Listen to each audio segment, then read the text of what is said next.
बिस्मिल्लाहिर्रहमानिर्रहीम। अस्सलाम वालेकुम स्टूडेंट्स, उम्मीद है आप लोग अच्छे होंगे। और सरगोदा यूनिवर्सिटी के बीएस केमिस्ट्री वाले बेचारे तो पेपर्स की तैयारी कर रहे होंगे।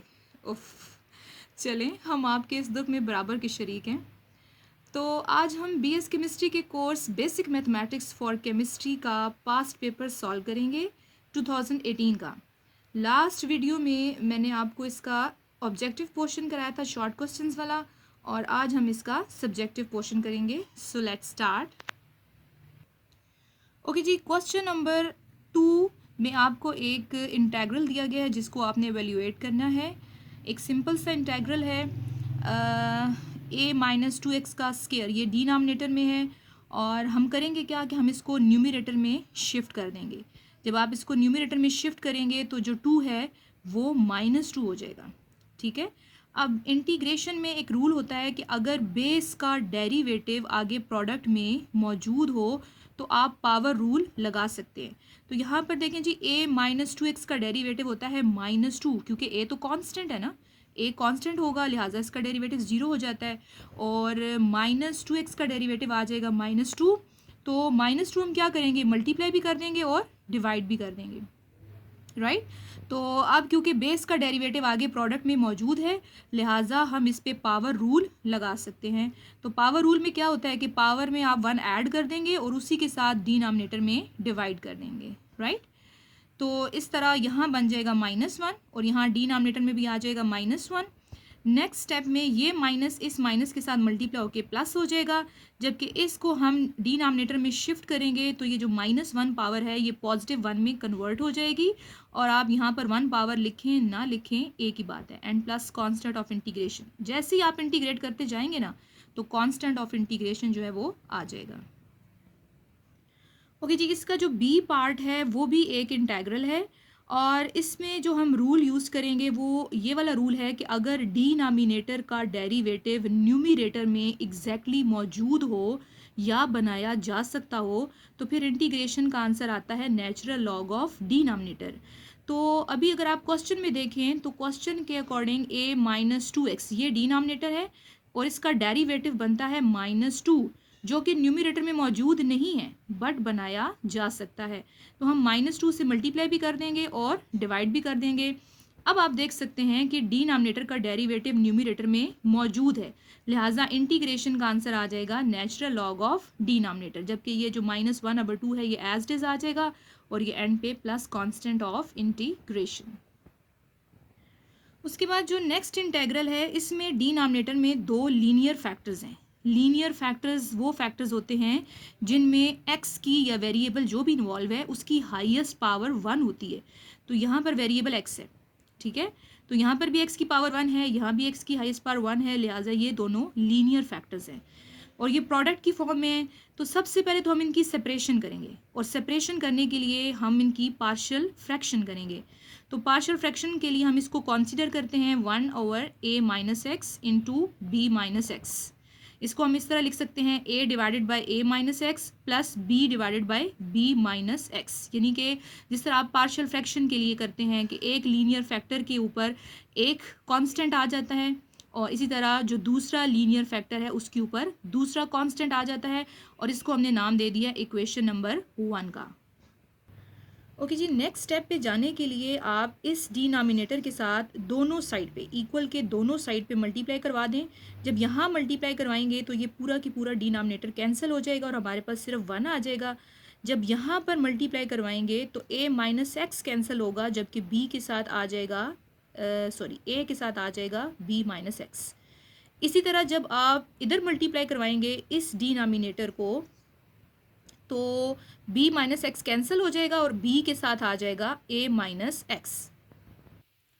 ये कुछ इस तरह की फॉर्म बनेगी, 1 = a into b-x plus b into a-x। इसको हमने नाम दे दिया इक्वेशन नंबर 2 का। अब हम क्या करेंगे, ये जो बारी बारी लीनियर फैक्टर हैं इनको पुट करेंगे इक्वल टू 0।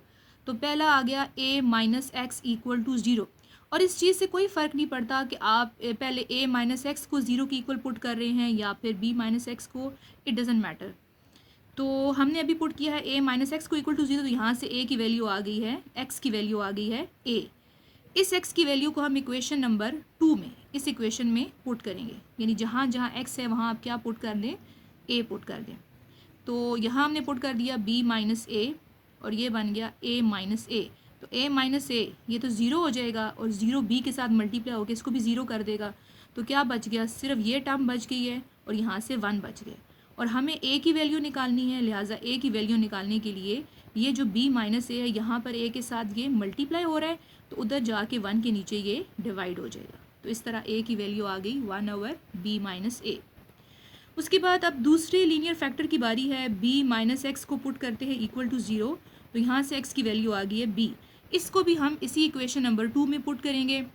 जब यहाँ x की जगह b पुट करेंगे तो b माइनस बी ये 0 हो जाएगा, और जब यहाँ b पुट करेंगे तो ये a माइनस बी बन जाएगा, ये इस तरह से, राइट।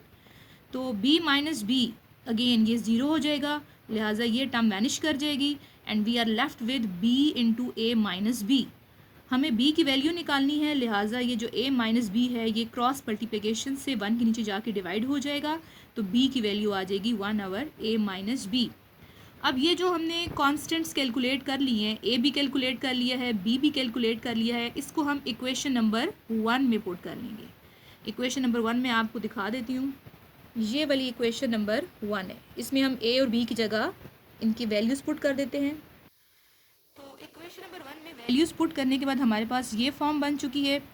अब हम ऐसे करते हैं कि इक्वल के दोनों साइड पे इंटेग्रल्स अप्लाई कर देते हैं, यहाँ भी इंटेग्रल अप्लाई कर देते हैं और यहाँ पर भी इन दोनों टर्म्स के ऊपर सेपरेटली इंटेग्रल अप्लाई कर देते हैं। अब ये जो टर्म है ना 1 divided by b minus a, ये एक कोफिशिएंट है, ये इंटेग्रल से बाहर आ जाएगा क्योंकि b और a दोनों कॉन्स्टेंट्स हैं, लिहाजा यहाँ पर एक नंबर बनेगा, इनको हमने बाहर निकाल लिया है। यहाँ से भी 1/a माइनस बी ये भी कोफिशिएंट है, ये बाहर निकल आएगा और इंटीग्रेशन आप सिर्फ इसकी लेंगे जहाँ पर x इन्वॉल्व है, ठीक है। तो अभी हम शायद सेकंड वाले क्वेश्चन में ये चीज़ पढ़ कर आए हैं कि अगर डिनोमिनेटर का डेरिवेटिव न्यूमरेटर में मौजूद हो या बनाया जा सकता हो तो इंटीग्रेशन का आंसर आता है नेचुरल लॉग ऑफ डिनोमिनेटर। तो a माइनस एक्स का डेरिवेटिव होगा -1, क्योंकि a तो कांस्टेंट है, इसका 0 हो जाएगा, और x का 1 होगा, तो 0 माइनस 1 इज़ -1। लिहाजा हम यहाँ पर -1 बना सकते हैं। हम माइनस यहाँ भी मल्टीप्लाई करवा देते हैं और माइनस बाहर भी मल्टीप्लाई करवा देते हैं। सिमिलरली यहाँ भी b माइनस एक्स का डेरिवेटिव होगा -1, और इसको हमने न्यूमरेटर में यहाँ माइनस यहाँ भी लिख दिया है और बाहर भी लिख दिया है माइनस। अब इसका आंसर आ जाएगा नेचुरल लॉग ऑफ डिनोमिनेटर, क्योंकि डिनोमिनेटर का डेरिवेटिव जो है वो न्यूमरेटर में मौजूद है। यहाँ पर भी आ जाएगा natural log of denominator, right. Okay, इसके बाद ये जो माइनस है इसको ख़त्म करने के लिए इस माइनस को हम नीचे इन दोनों टर्म्स के साथ मल्टीप्लाई करवा देते हैं, तो a पॉजिटिव हो जाएगा और b जो है वो नेगेटिव हो जाएगा, ठीक है। इससे ये करने से हमें क्या फ़ायदा होगा कि ये दोनों कोफिशिएंट सेम हो जाएंगे। तो नेक्स्ट स्टेप में हम क्या करेंगे, इन दोनों कोफिशिएंट्स को कॉमन निकाल लेंगे, ठीक है। जबकि ये जो माइनस है इस प्लस को माइनस कर देगा और ये plus c constant of integration है। ओके जी, नेक्स्ट स्टेप में हम लॉग की प्रॉपर्टी यूज़ करते हैं। लॉग को जब आप कॉमन निकालेंगे और दरमियान में माइनस का साइन हो तो माइनस कन्वर्ट हो जाता है डिवीजन में, तो ये बन जाएगा a log a minus x divided by b minus x, और ये जो 1/a माइनस बी कोफिशिएंट है ये as it is and plus constant of integration. So this is the answer. Okay जी, इसके बाद नेक्स्ट क्वेश्चन है क्वेश्चन नंबर 3। इसके भी दो पार्ट्स हैं। ए पार्ट है differentiate the given function, this is the function from first principle, जिसको हम एब इनिशियो मेथड भी कहते हैं, और इसके अलावा इसका एक और नाम भी होता है, कौन सा नाम था, बाय डेफिनेशन मेथड। इन तीनों में से कोई वर्ड भी आ सकता है, फर्स्ट प्रिंसिपल, एब इनिशियो या फिर बाय डेफिनेशन मेथड। तो इसका डेरिवेटिव हमने फाइंड करना है, हम डेरिवेटिव फाइंड करते हैं जी। स्टार्ट करते हैं। एफ ऑफ एक्स जो है वो वाई की इक्वल होता है, लिहाजा हम एफ ऑफ एक्स की जगह वाई लिख सकते हैं। तो हमने लेट कर लिया है Y is equal to this given function.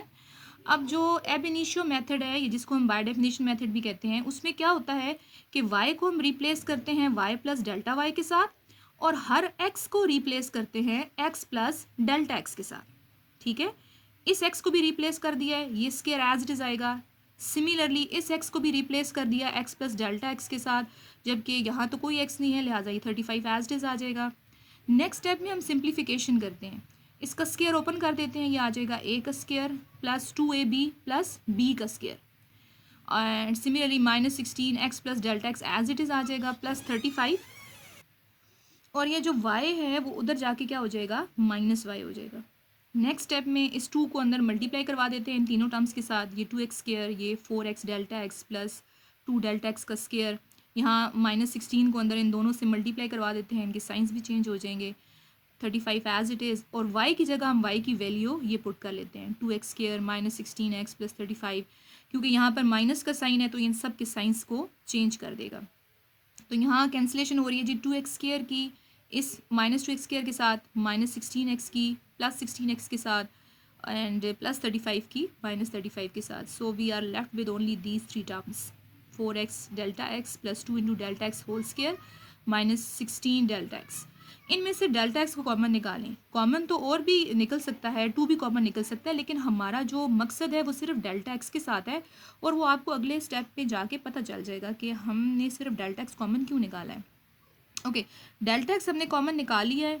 Next में हम क्या करेंगे, dividing delta X and applying limit delta X approaches to 0 on both side, ये हमारा लास्ट स्टेप है। ठीक है, कि हमने डेल्टा एक्स के साथ इक्वल के दोनों साइड पे डिवाइड करना है, और साथ ही साथ हमने लिमिट अप्लाई कर देनी है डेल्टा एक्स अप्रोचेस टू 0। यहाँ पर भी हम ऐसे ही करेंगे और इस साइड पर भी हम ऐसा ही करेंगे, राइट। तो अब जो आपने डेल्टा एक्स कॉमन निकाला हुआ था वो डेल्टा एक्स इसके साथ कैंसिल हो जाएगा। ठीक है, अब आपको समझ आ गई होगी कि हमने ये डेल्टा एक्स कॉमन क्यों निकाला था।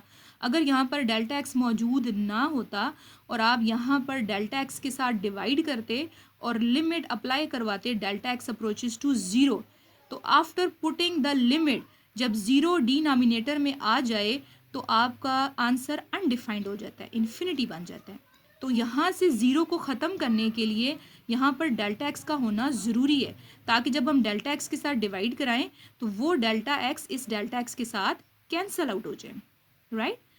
और जैसे ही वो फैक्टर जो कि 0/0 की वजह बन रहा था, क्रिएट करने की वजह बन रहा था, वो कैंसिल होता जाएगा, तो अगले ही स्टेप में हम लिमिट पुट कर देंगे। तो 4x, यहाँ तो कोई डेल्टा एक्स नहीं है, लिहाजा 4x एज इट इज़, क्योंकि जो लिमिट हो रही है ना वो डेल्टा एक्स पे अप्लाई हो रही है, तो जहाँ जहाँ डेल्टा एक्स है वहाँ पर आप 0 पुट कर दें। ये देखें, ये डेल्टा एक्स है, यहाँ पर हमने 0 पुट कर दिया, ये -16 एज इट इज़ आ जाएगा क्योंकि there is no delta X, तो ये तो टर्म वैनिश कर जाएगी 2 × 0। So we are left with 4x - 16, जबकि ये जो है ना limit delta X approaches to 0 delta y by delta X, ये पूरा इक्वल होता है dy/dx के बाय डेफिनेशन। तो इस तरह हमारे पास dy/dx का आंसर आ गया 4x - 16। ओके, इसके जो बी पार्ट में आपने डेरिवेटिव फाइंड करना है और इसमें कोई भी कंडीशन नहीं है, आप किसी भी मेथड से इसका डेरिवेटिव फाइंड कर सकते हैं। तो मैंने यहाँ पर जो है ना पुटिंग मेथड से किया है। पुटिंग मेथड से करने के लिए ये जो अंडर रूट के अंदर टर्म है ना रेडिकेंड, इस पूरे को हम टी सपोज कर लेंगे। तो अगर इसको हम टी सपोज कर लें तो फिर y क्या बन जाएगा, y इक्वल हो जाएगा √t के।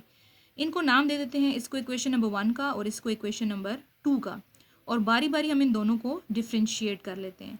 पहले हम इसको इक्वेशन नंबर 1 को डिफ्रेंशिएट करते हैं x के रिस्पेक्ट से, क्योंकि t जो है वो x पे डिपेंड कर रहा है ना, इसीलिए हम इसको x के रिस्पेक्ट से डिफ्रेंशिएट करेंगे।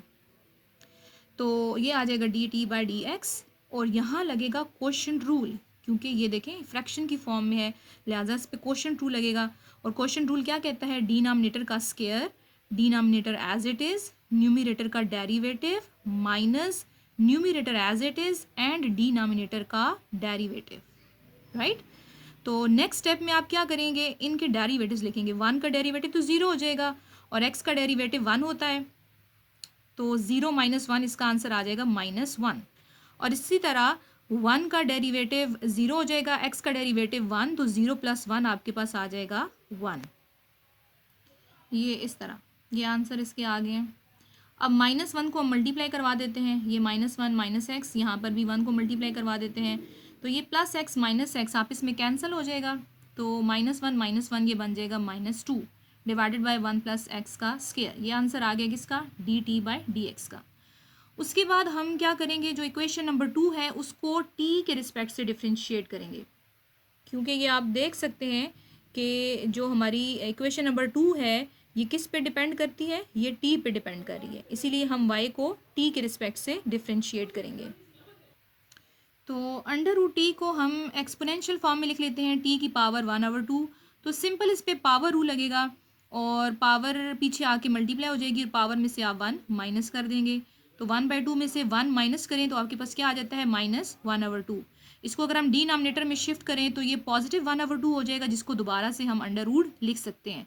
तो ये dy/dt की वैल्यू आ गई है। अब हम यूज़ करेंगे जी चेन रूल, और चेन रूल क्या कहता है, dy/dx इक्वल होगा dy/dt इंटू dt/dx। तो dy/dt की जगह ये वैल्यू हम यहाँ पर पुट कर देंगे और dt/dx की जगह ये जो हमने वैल्यू निकाली थी ये पुट करेंगे, -2 डिवाइडेड बाई 1 प्लस एक्स का स्क्वायर। ये हमने वैल्यू पुट कर दी है। उसके बाद अब जो हमारा क्वेश्चन है वो तो एक्स में था, ये टी तो हमने खुद सपोज किया है, लिहाजा हम अपने वेरिएबल में वापस जाएंगे। तो हमने टी को सपोज किया हुआ था 1 minus x divided by 1 plus x, इसको हमने टी की इक्वल सपोज किया हुआ था, लिहाजा टी की जगह दोबारा हम ये वैल्यू पुट कर देंगे। अब इसकी सिर्फ सिंप्लीफिकेशन करनी है, जो डिनोमिनेटर के नीचे डिनोमिनेटर हो आप उसको न्यूमरेटर में शिफ्ट कर देते हैं। तो ये जो अंडर रूट है ये अभी एज अ होल है, बट आप इसको सेपरेटली अप्लाई कर सकते हैं, इसके ऊपर अलग इसके ऊपर अलग। ये रियल नंबर की प्रॉपर्टी है कि अगर दो नंबर्स डिवाइड हो रहे हैं और उनके ऊपर as a whole square root है तो आप दोनों को अलग अलग कर सकते हैं। तो ये जो अंडर रूट 1 प्लस एक्स है ये न्यूमरेटर में शिफ्ट हो जाएगा, ये टर्म एज इट इज़ है। यहाँ पर एक चीज़ और थी कि ये 2 जो है वो इस 2 से कैंसिल हो गया, ठीक है, यहाँ पर सिर्फ -1 बच गया। अब अगर आप गौर से देखें तो ये जो 1 प्लस एक्स है, ये 1 प्लस एक्स, ये दोनों की बेसिस सेम है बट पावर्स इनकी डिफरेंट है। ये स्क्वायर है और यहाँ पर पावर जो है वो 1/2 है। अंडर रूट को आप 1/2 कह सकते हैं ना, तो ये 1/2 है। लिहाजा जब बेसिस सेम होती हैं तो हम पावर्स को सॉल्व कर सकते हैं। तो यहाँ हमने ऐसा ही किया है कि 1 प्लस एक्स की जो पावर है उनको सॉल्व कर लिया है, यानी 2 में से ये जो 1/2 है ये नीचे आके माइनस हो जाएगा। तो 2 में से अगर आप 1/2 निकालें आपके पास क्या बच जाता है, 3/2। सो इस तरह ये चेन रूल के हेल्प से आपने dy/dx का आंसर निकाल लिया है।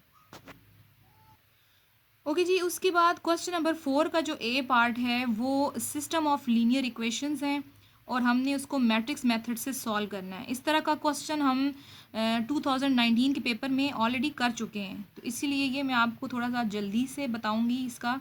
सबसे पहले तो आप इसको मैट्रिक्स फॉर्म में लिख लें, ठीक है। हमने इसको मैट्रिक्स फॉर्म में लिख लिया है सिस्टम ऑफ लीनियर इक्वेशन को।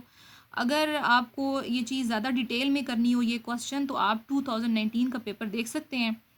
इसमें हमने ये जो कोफिशिएंट मैट्रिक्स है इसको ए सपोज कर लिया है, ये जो वेरिएबल वाला मैट्रिक्स है इसको हमने एक्स सपोज कर लिया है और इस मैट्रिक्स को हमने बी सपोज कर लिया है। तो इस तरह ये आ जाएगा A x is equal to B. हमें क्योंकि एक्स की वैल्यू कैलकुलेट करनी है ना, लिहाजा ये जो ए है इसको हम दूसरे साइड पे शिफ्ट कर देंगे। जब ए वहाँ जाएगा तो ए इनवर्स हो जाएगा, ठीक है। तो ये हमारी इक्वेशन नंबर 1 बन गई है, या इन अदर वर्ड्स आप ये कह सकते हैं कि हमने ए इनवर्स दोनों साइड पे अप्लाई कर दिए। जब यहाँ अप्लाई करेंगे तो ए इनवर्स इंटू ए ये आइडेंटिटी बन जाएगा, यहाँ पर सिर्फ एक्स आ जाएगा, और जब यहाँ अप्लाई करेंगे तो ये ए इनवर्स इंटू बी आ जाएगा। इसको हमने इक्वेशन नंबर 1 का नाम दे दिए। उसके बाद हमने अब क्योंकि ए इनवर्स कैलकुलेट करना है ना, तो ए इनवर्स कैलकुलेट करने के लिए सबसे पहले आपने ए का डिटर्मिनेंट कैलकुलेट करना होता है, ठीक है। हम ए का डिटर्मिनेंट सबसे पहले क्यों कैलकुलेट करते हैं, क्योंकि अगर ए डिटर्मिनेंट का आंसर 0 आ जाए तो उस सूरत में ए इनवर्स एग्जिस्ट नहीं करता, ठीक है। फिर आप इसको मैट्रिक्स मेथड से सॉल्व नहीं कर सकते, फिर आपको कोई और मेथड अडॉप्ट करना पड़ता है अपनी सिस्टम ऑफ लीनियर इक्वेशन को सॉल्व करने के लिए। तो इसीलिए हम क्या करते हैं, सबसे पहले यहाँ पर ए का डिटर्मिनेंट कैलकुलेट करते हैं। तो ए डिटर्मिनेंट कैलकुलेट करने के लिए मैंने इसको कॉलम 1 से एक्सपेंड कर दिया है। जब आप 3 लेंगे तो फिर आप ये 3 वाली रो नहीं लेते और ये 3 वाला कॉलम नहीं लेते, तो ये जो 4 आपके पास टर्म्स बच गई हैं ये लेंगे। इसी तरह ये ऑल्टरनेट साइन चलते हैं, पहला पॉजिटिव है फिर नेगेटिव है। जब आप 1 लेंगे तो उसके साथ माइनस का साइन आएगा, और 1 वाली रो नहीं लेनी एंड 1 वाला कॉलम नहीं लेना। तो फिर ये 4 एंट्रीज लेनी है, 1 -2 -1 -3। इसी तरह उसके बाद प्लस आएगा और फिर 2, जब 2 आप लेंगे तो 2 वाली रो नहीं लेंगे और 2 वाला कॉलम नहीं लेंगे, तो ये 4 एंट्रीज आएंगी। इसको सिंप्लीफाई कर लेंगे और सिंप्लीफाई करने के बाद ए डिटर्मिनेंट का आंसर आ जाएगा 20। That is not equal to 0। इसका मतलब है कि इसका इन्वर्स एग्जिस्ट करता है। उसके बाद हम एडजाइंट ऑफ ए लिखेंगे। ये एडजाइंट ऑफ ए का फार्मूला है और ये सारे को फैक्टर्स हैं, ठीक है। तो ये बारी बारी हम ये 9 को फैक्टर्स कैलकुलेट करेंगे और ये को फैक्टर्स भी हमने डिटेल के साथ कैलकुलेट किए हुए हैं 2019 के पेपर में। A11 क्या होगा, आपने -1 की पावर में कौन सी टर्म्स लिखनी है, जो यहाँ पर सबस्क्रिप्ट है ना 1 इसी को आपने प्लस करके लिखना है, यानी 1 + 1। और 1 का क्या मतलब है कि जो आपका मैट्रिक्स ए है इसकी बात हो रही है, इसमें फर्स्ट रो नहीं लेनी एंड फर्स्ट कॉलम नहीं लेना। तो फिर आपने कौन सी एंट्रीज लेनी है, ये 4 एंट्रीज लेनी है, -2 1 -1 -3, ये हमने ले लिए। और इसको आप जब सॉल्व करेंगे, एक्सपेंड करेंगे, इसका आंसर 7 आ जाएगा, ठीक है। इसके बाद बाकी जो को फैक्टर्स हैं वो मैंने जो है ना रफ़ उधर पेपर पे सॉल्व कर लिए हैं, जल्दी जल्दी गंदी राइटिंग में कर लिए हैं, या तो मैं ज़रा नीट लिखती हूँ। तो ये मैंने सारे निकाल लिए को फैक्टर्स। आप बहरहाल इसको चेक कर सकते हैं, एरर हो सकता है, human error is always there, लिहाजा आपने इसको ख़ुद भी चेक करना है, ये जो मैंने वैल्यूज़ कैलकुलेट की हैं, ठीक है। तरीका मैं एक्सप्लेन कर चुकी हूँ। जब आप ये सारे को फैक्टर्स निकाल लेंगे, फिर आपने एडजाइंट वाले जो फार्मूला आपने लिखा था ना मैट्रिक्स का, उसमें पुट कर देने हैं। और उसके बाद फिर हम ए इनवर्स लिखेंगे, और ए इनवर्स इक्वल होता है किसके, एडजाइंट ए डिवाइडेड बाय ए का डिटर्मिनेंट। तो ए डिटर्मिनेंट की वैल्यू तो 20 थी और एडजाइंट ऑफ ए की वैल्यू ये है, इधर इसको लिख देते हैं। तो अब ए इनवर्स को हम क्या करेंगे, इक्वेशन नंबर 1 वो जो स्टार्ट में हमने बनाई थी ना, x = a inverse into B, उसकी जगह हम ए इनवर्स की वैल्यू भी पुट करेंगे और बी की वैल्यू भी पुट कर देंगे। अब कुछ स्टूडेंट्स क्या करते हैं कि पहले यहाँ जो भी डिनोमिनेटर है उसको अंदर डिवाइड करवा देते हैं, तो उससे क्या होता है कि अंदर फ्रैक्शंस बन जाती हैं, ठीक है।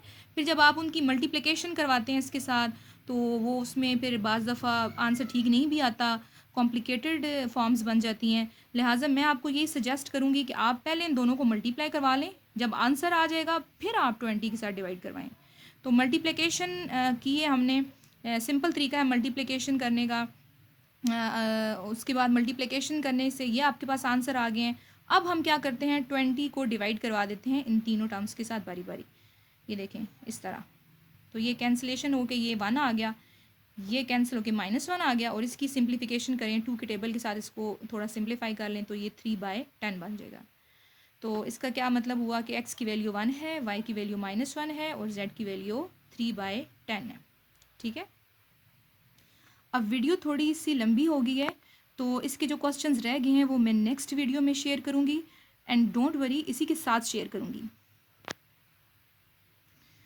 एंड वन थिंग मोर, मेरा चैनल सब्सक्राइब करें और मुझे प्रमोट करें।